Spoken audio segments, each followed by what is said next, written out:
오늘 말씀은 로마서 4장 13절부터 25절까지입니다. 아브라함이나 그 후손에게 세상의 상속자가 되리라고 하신 언약은 율법으로 말미암은 것이 아니요 오직 믿음의 의로 말미암은 것이니라. 만일 율법에 속한 자들이 상속자이면 믿음은 헛것이 되고 약속은 파기되었느니라. 율법은 진노를 이루게 하나니 율법이 없는 곳에는 범법도 없느니라. 그러므로 상속자가 되는 그것이 은혜에 속하기 위하여 믿음으로 되나니 이는 그 약속을 그 모든 후손에게 굳게 하려 하심이라. 율법에 속한 자에게 뿐만 아니라 아브라함의 믿음에 속한 자에게도 그러하니 아브라함은 우리 모든 사람의 조상이라. 기록된 바 내가 너를 많은 민족의 조상으로 세웠다 하심과 같으니 그가 믿은 바 하나님은 죽은 자를 살리시며 없는 것을 있는 것으로 부르시는 이시니라.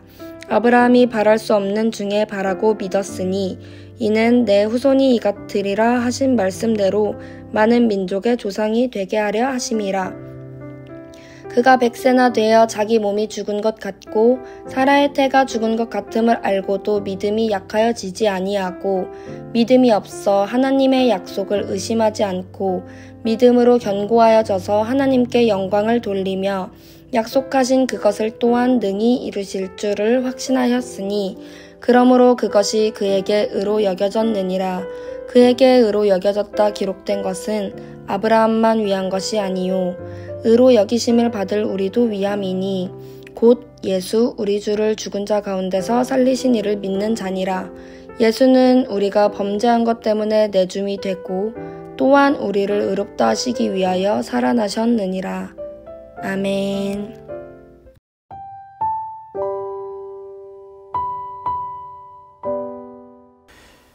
아브라함을 흔히 믿음의 조상이라고 부릅니다. 오늘 본문을 통해서 왜 아브라함에게 그런 호칭이 붙었는지 알 수 있습니다. 그는 최초로 하나님께 의롭다고 불린 사람입니다. 그것은 그가 하나님의 약속을 믿었기 때문입니다.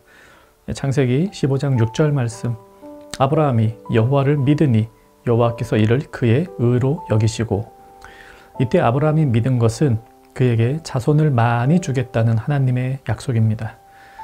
당시 아브라함의 정확한 나이를 알 수는 없지만 80세 전후였다고 생각을 합니다. 그는 생물학적으로 자녀를 낳기 어려운 거의 불가능한 나이였습니다. 그런데 그는 하나님께서 그렇게 약속하시니 그것을 믿은 것입니다.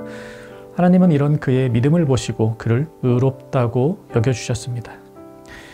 아브라함 자신이나 그의 아내 사라를 보면 자녀를 낳을 가능성이 없었습니다. 하지만 아브라함은 믿었습니다. 그런 아브라함의 믿음을 사도 바울은 이렇게 묘사합니다. 오늘 본문 17절입니다. 그가 믿은 바 하나님은 죽은 자를 살리시며 없는 것을 있는 것으로 부르시는 이시니라. 이 죽은 자를 살린다는 것, 가능성 제로의 일이죠. 없는 것을 있는 것으로 부른다. 듣기에 따라서는 허망한 일로 들립니다. 근데 아브라함에게 자녀를 주시겠다는 약속은 이렇듯 가능성 제로의 허망한 약속과도 같았습니다. 하지만 아브라함은 믿었습니다. 하나님 앞에 의롭다 불리는 믿음은 바로 이런 믿음입니다. 자, 그리스도인으로서 교회를 다니는 우리는 무엇을 믿고 있습니까? 24절에서 오늘날 믿음을 가진 우리를 이렇게 표현합니다. 예수 우리 주를 죽은 자 가운데서 살리신 이를 믿는 자. 우리는 예수님이 죽은 자 가운데서 살아나신 것을 믿습니다. 왜냐하면 25절에서 보듯이 그것이 우리를 의롭다 하시기 위함이었기 때문입니다. 아까 아브라함의 예에서 보듯이 아브라함은 죽은 자를 살리시며 없는 것을 있는 것으로 부르시는 하나님을 믿었습니다. 우리의 믿음도 그와 같습니다. 예수님이 죽었지만 그분을 살리신 하나님께서 죄로 인해 죽을 수밖에 없는 우리이지만 예수님을 통해 살리신 것을 믿습니다. 그것이 우리의 믿음입니다. 하나님은 죽은 자를 살리시며 없는 것을 있는 것으로 부르시는 이시니라. 가능성 제로이고 허망하게조차 들리는 바로 그 사실을 믿는 것이 우리의 믿음입니다. 이런 점에서 믿음은 지적 동의와는 다릅니다. 지적 동의란 무엇입니까? 눈에 보이는 증거를 따라 믿는 것입니다. 내가 경험한 것, 즉 검증된 것을 믿는 것이 지적인 동의입니다. 하지만 죽은 자를 살리는 것, 어느 누구도 경험해보지 못한 일입니다. 우리의 믿음이라는 것은 눈에 보이는 증거, 경험된 일 등을 보고 믿는 지적 동의와는 다릅니다. 우리는 보이지 않는 하나님의 약속을 믿습니다. 성경에 쓰여 있는 것이 단지 글자가 아니라 하나님의 약속이라고 믿습니다.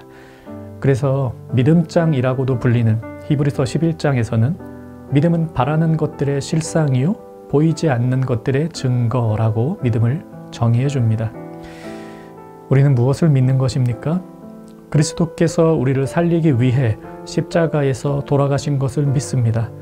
돌아가신 예수님을 하나님께서 살리신 것을 믿습니다.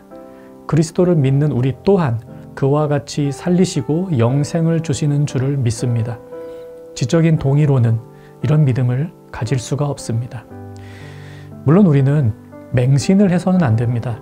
무조건 입 다물고 믿어! 이렇게 말해서는 안 됩니다.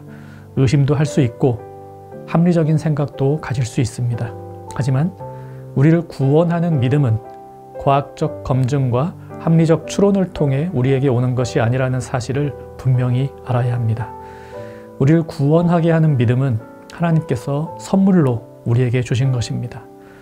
너희는 그 은혜에 의하여 믿음으로 말미암아 구원을 받았으니 이것은 너희에게서 난 것이 아니요 하나님의 선물이라. 우리에게 믿음이라는 선물을 주셔서 우리가 예수를 믿게 하신 하나님께 감사합시다. 이 믿음이 완전하지 않기 때문에 의심을 할 수도 있고 또 믿음이 있다 하면서도 마치 하나님이 없는 것처럼 살아갈 때가 있는 우리이지만 흔들릴 수는 있어도 사라지지는 않는 것이 우리의 믿음이라는 사실을 고백합시다. 왜냐하면 이 믿음은 하나님이 우리에게 선물로 주신 것이기 때문입니다. 그 누구도 우리에게서 이 믿음을 빼앗아 갈 수가 없습니다. 우리 같이 기도합시다. 이미 믿음이 있다 그렇게 믿음을 고백하는 이들은 더 좋은 믿음을 주소서 이렇게 기도하시고요. 나에게는 믿음이 없는 것 같습니다. 아직 모르겠습니다 라고 생각하시는 분들은 나에게 믿음을 주옵소서, 믿음이라는 선물을 주옵소서 이렇게 기도합시다. 또한 믿음을 위해서 혹은 더 좋은 믿음을 위해서 의심도 하고 공부도 하되 무엇보다 기도하며 성경을 통해 믿음을 가지고 확신하게 하소서. 오늘 하루 믿음 안에서 살아가는 정형가족 되기를 바랍니다.